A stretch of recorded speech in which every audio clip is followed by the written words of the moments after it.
ಎಲ್ಲರಿಗೂ ನಮಸ್ಕಾರ. Welcome back to my YouTube channel. ಇವತ್ತು ಫ್ರೈಡ್ ರೈಸ್ ಈಸಿ ಮೆಥಡಲ್ಲಿ ಯಾವ ರೀತಿ ಮಾಡೋದು ಅಂತ ತೋರಿಸ್ತಾ ಇದ್ದೀನಿ. ನಾನಿಲ್ಲಿ ಸೋಯಾ ಸಾಸು, ಚಿಲ್ಲಿ ಸಾಸು ಮತ್ತು ವಿನಿಗರ್ ಏನು ಯೂಸ್ ಮಾಡ್ತಾಯಿಲ್ಲ.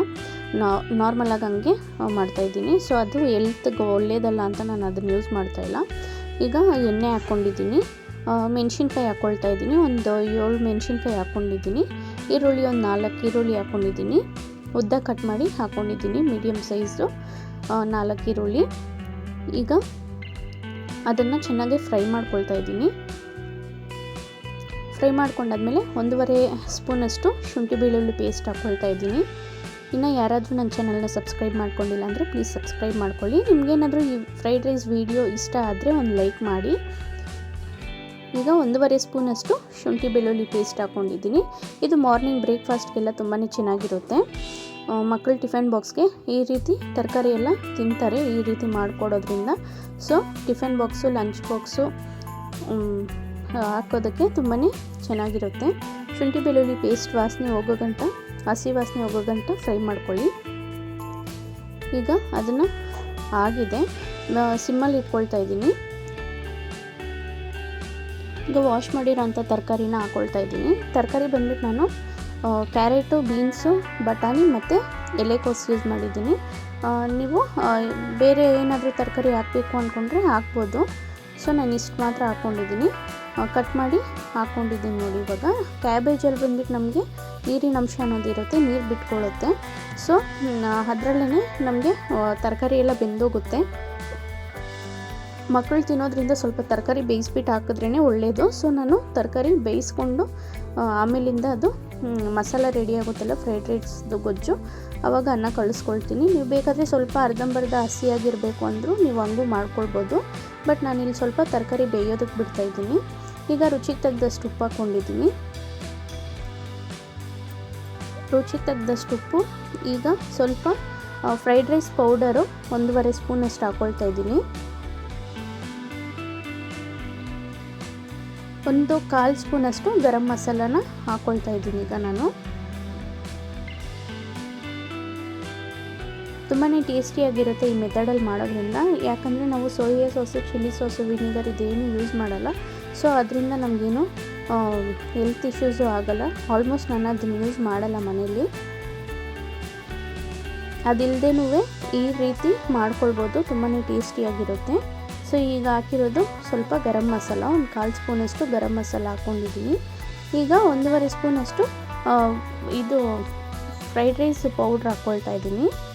ಹಾಕ್ಕೊಂಡು ಇದನ್ನು ಮಿಕ್ಸ್ ಮಾಡಿ ಹಾಗೆ ಬೇಯೋದಕ್ಕೆ ಬಿಡ್ತಾಯಿದ್ದೀನಿ ತರಕಾರಿನ.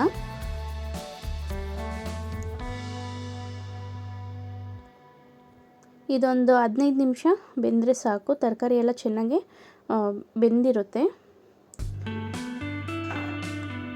ಈಗ ಇದು ಆಗಿದೆ ನೋಡಿ, ಆಲ್ಮೋಸ್ಟು ನೀರಿನ ಅಂಶ ಅನ್ನೋದು ಬಿಟ್ಕೊಂಡಿದೆ ನೋಡಿ. ಇದು ಸ್ವಲ್ಪ ಸುಂಡೋ ಗಂಟ ನಾವು ಮೀಡಿಯಮ್ ಫ್ಲೇಮಲ್ಲಿ ಇಟ್ಟು ಬಿಡಬೇಕು.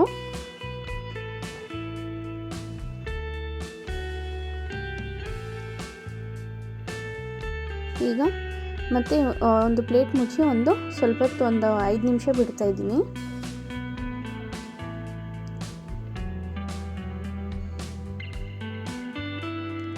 ಅನ್ನ ಒಂದು ಬಾಣಲಿಗೆ ಹಾಕಿ ತಣ್ಣಗಾಗಕ್ಕೆ ಬಿಟ್ಟಿದ್ದೀನಿ. ಯಾಕಂದರೆ ನಾವು ಗೊಜ್ಜು ಹಾಕಿ ಮಿಕ್ಸ್ ಮಾಡಿದಾಗ ಚೆನ್ನಾಗಿ ಉಡಿಯಾಗಿ ಬರುತ್ತೆ. ಆ ರೀತಿ ತಣ್ಣಗಾದ್ಮೇಲೆ ಅನ್ನನ ಹಾಕೋದ್ರಿಂದ ಬಿಸಿನಲ್ಲಿ ಹಾಕಿ ಕಳಿಸಿದ್ರೆ ನಮಗೆ ಅನ್ನ ಉಡಿ ಬರಲ್ಲ. ಸೊ ಹಂಗಾಗಿ ಸ್ವಲ್ಪ ಬಿಸಿ ಅನ್ನನ ತಣ್ಣಗಾಗೋಕ್ಕೆ ಒಂದು ಅಗಲವಾಗಿರೋ ಪಾತ್ರೆಗೆ ಹಾಕಿ ನಾವು ತಣ್ಣಗಾಗಕ್ಕೆ ಬಿಡಬೇಕು. ಈಗ ಇದು ಆಗಿದೆ. ಪೆಪ್ಪರ್ ಪೌಡರ್ 1.5 ಸ್ಪೂನಷ್ಟು ಕೊನೆಯದಲ್ಲಿ ಹಾಕ್ಕೊಳ್ತಾ ಇದ್ದೀನಿ ನಾನು. ಪೆಪ್ಪರ್ ಪೌಡರ್ ನಿಮ್ಗೆ ಎಷ್ಟು ಬೇಕಷ್ಟು ನೋಡಿ ಹಾಕ್ಕೊಳ್ಳಿ.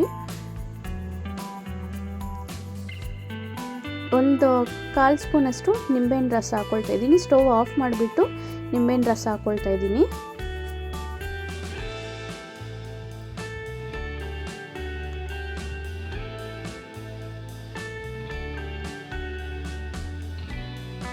ಈಗ ನಿಂಬೆಹಣ್ಣು ರಸ ಹಾಕ್ಕೊಳ್ತಾ ಇದ್ದೀನಿ 1/4 ಸ್ಪೂನಷ್ಟು.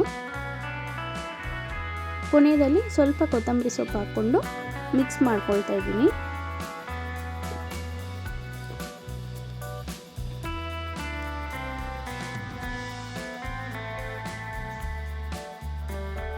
ಈಗ ನಾನು ಅನ್ನದ ಜೊತೆಗೆ ಕಲಿಸ್ಕೊಳ್ತಾ ಇದ್ದೀನಿ ನೋಡಿ.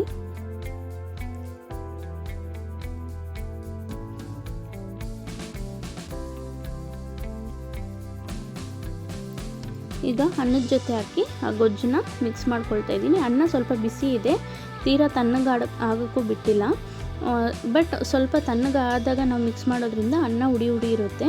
ಫ್ರೈಡ್ ರೈಸ್ಗೆಲ್ಲ ಸ್ವಲ್ಪ ಹುಡಿ ಇದ್ದರೆ ಚೆನ್ನಾಗಿರುತ್ತೆ. ಸೊ ಹಂಗಾಗಿ ಒಂದು ಬಾಣಲೆಗೆ ಹಾಕಿ ಸ್ವಲ್ಪ ತಣ್ಣಗಾಗಕ್ಕೆ ಬಿಟ್ಟಿದ್ದೆ ನಾನು.